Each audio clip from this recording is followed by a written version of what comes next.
Shayna's behavior has been very bizarre for quite some time. A few months ago, I had to call the police. Shayna posted a picture of herself saying she was poisoning her roommate with some white powder in his drink. Her roommate took her to court and got a restraining order against her.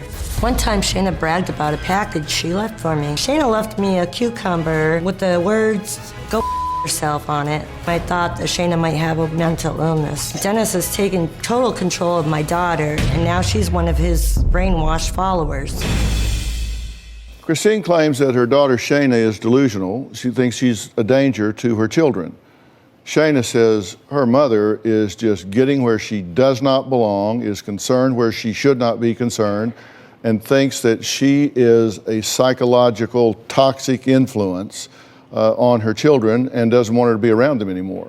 Now, according to Christine, Shaina alleges to have seen fairies, believes she is a reincarnation of Pocahontas, and is obsessed with a con artist psychic called Dennis. Now, she says con artist. I haven't met this person. I don't know.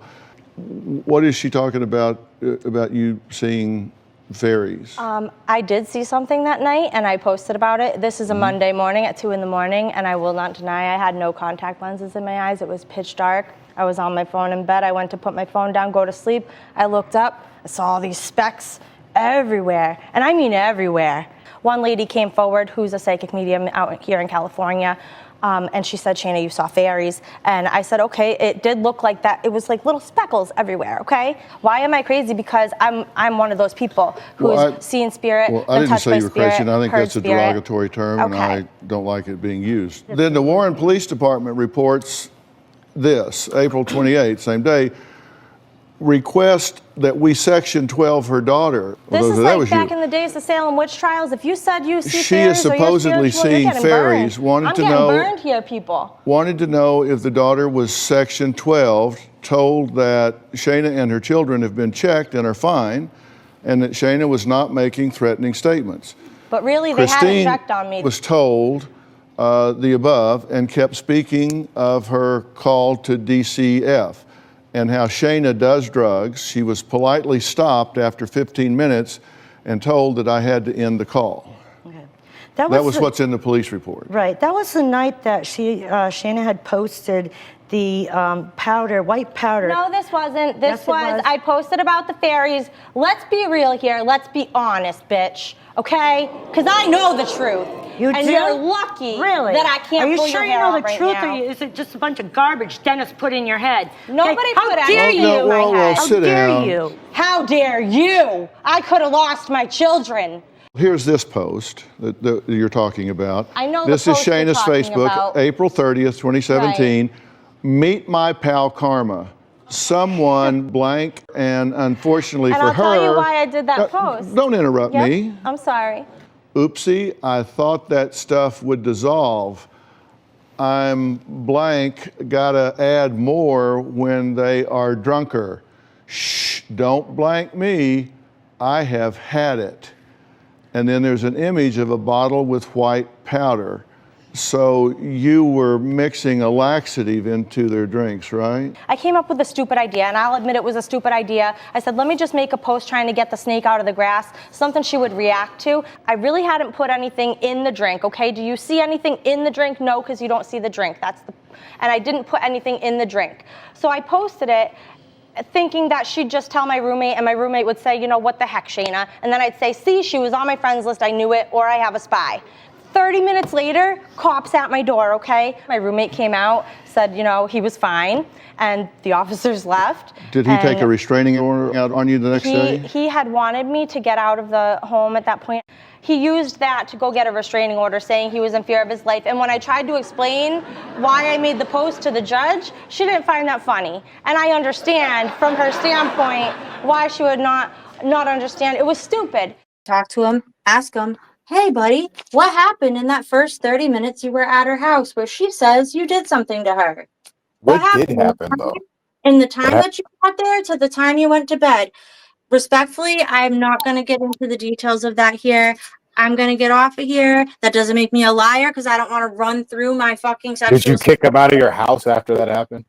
Dude, I I did very soon. You don't know what happened. I told him never to touch me again, that we weren't doing that, not to fucking touch me like that ever again. And I was really disgusted. I should have kicked him right out. Okay. I was really not sure what to do because I saw how vindictive he was. And I was trying to figure out how to get him the fuck out of my house without totally him flipping my world upside down. And that's exactly what he fucking did. Okay. That's when you call the cops, man. Dude, when you have cops that you can fucking call, that you can feel safe to call, not when you have corruption. I was dealing with small town corruption. The town had 5,000 people. Oh. One person in the town. Okay. The cops did not like me. I could not call them for fucking help. Do you understand that? Someone could kill me and they could leave evidence, and these cops would say they don't fucking have exactly why you should stop talking about this. What if this guy gets mad and you have no cop to come protect you, and he just, dude, he's like, I'm tired of this chick talking. Breach of me, I will kill him. Do you breach of me, I will kill him. Do you breach of me, I will kill him. Do you understand? Because he's traumatized me so fucking much. So I dare him to come get within arm's reach of me. I'm not fucking scared of that pussy. I'm not. So on that note, you guys can have a good fucking night. Thank you, Shizzle, for allowing me your platform. I have to go. Have a great night. That's unfortunate. Have a good. All right. So does anyone remember this blog? She left her kids alone. That was the one. Suzette remembers. This is one of those blogs. Deb's not with us tonight. Deb's a little under the weather. She'll be back hopefully again Thursday. But I bet because I bet Deb would remember this. She's like a Turtle Boy guru, and maybe David Owen, but I'm not sure if anyone else would. But anyway, this is the chick she was originally from Monson, but then she moved to West Brookfield, and she was arrested or charged on the day before New Year's Eve. Or December 17th, actually. It was first reported on the day before New Year's Eve in 2019 because let me just read this to you. A local woman who's appeared on the Dr. Phil TV show is slated to be arraigned Tuesday on 3 counts of reckless endangerment of a child after police allegedly found her twins and their sibling, all less than 10, home alone on a snow day. Police, after consulting with the elementary school personnel, began to believe that Shaina Fontaine was leaving her young children at home after she began working at a care facility in town. Officer Craig Charon wrote that the children catch the bus at 8 a.m., but Fontaine starts working at 6:30 and leaves at 6:15. So she's not the first mother to have this issue. Like, there's a daycare across the street from us, and all the community kids, all the working parents, they drop their kids off at the daycare, and they spend like an hour or two there before the Davis Hill bus picks them up and drops them off. So, I mean, this is a common thing. Like, a lot of, working parents have to be at work before elementary school starts. So, it is what it is. You're not the first person to deal with this, but she basically decides, fuck it, I'm going to leave all you little fucks at home. So we went to Fontaine's apartment, and a caretaker for the building and his body camera running attempted to talk to the children. Charon wrote that he found no adult and that one of the children pushed him and recorded the encounter while shouting at him to get the hell out of the home. Another threw a glove at his head, and the third told him he was hungry. Noted the apartment. So this officer comes across this apartment full of feral children, like lost boys, throwing shit at them. And then one kid's just like, I'm hungry. Wow. I mean, it's sad, but it's also kind of funny. So police and court documents wrote that they believe the children had sometimes been left there for several hours while she was at work. The school had contacted the state DCF, court documents show. Oh, and by the way, the Cash App, if you're interested in that too, I also get a notification for that, is $ Uncle Turtle Boy. That's $ Uncle Turtle Boy. Fontaine was a guest on Dr. Phil after her mother expressed concern that an online medium was running her life. On the show, she said she moved to New York with a man she met through an online advisor named Dennis, who also appeared on an episode and claims to be God's messenger. She told Dr. Phil that she may have seen fairies inside her home. Fairies. During the show, she referenced a police report from Warren officers, and it was revealed she'd used a social media ruse to make people think that she poisoned her roommate. This gets crazier. They also learned that the 3 children walked 3/4 of a mile to a friend's home while their mother was at work one day. And they said the children could not contact their mother at work because her cellular telephone had been placed in a locker. Sharon wrote that Fontaine would sprinkle a line of powder near the doors and tell the children they were not to cross it. So she writes fucking fairy dust and she's like, you can't cross this. Do you guys remember this shit? Okay. So anyway, this is, oh, thank you very much. Glad to hear the love. I appreciate that.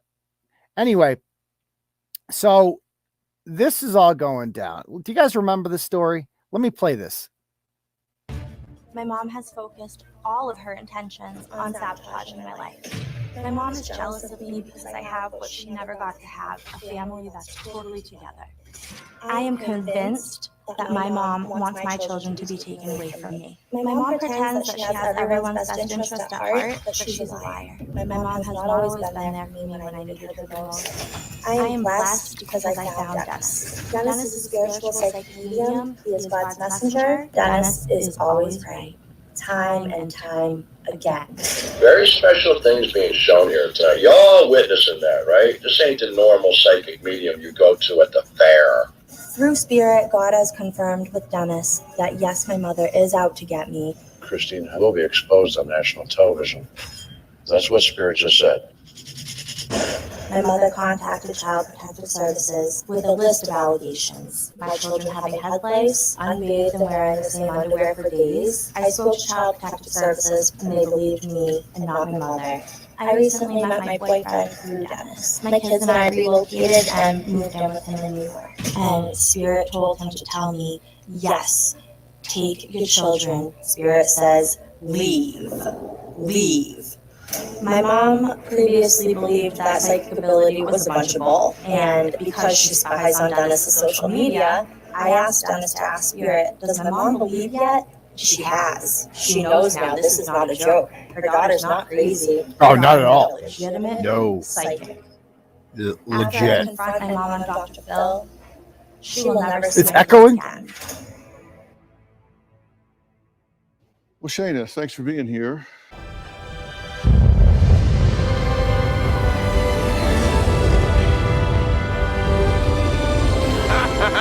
What? You look like Mary Poppins. Is he cool? Hell yeah, he's cool. I'm Mary Poppins, y'all!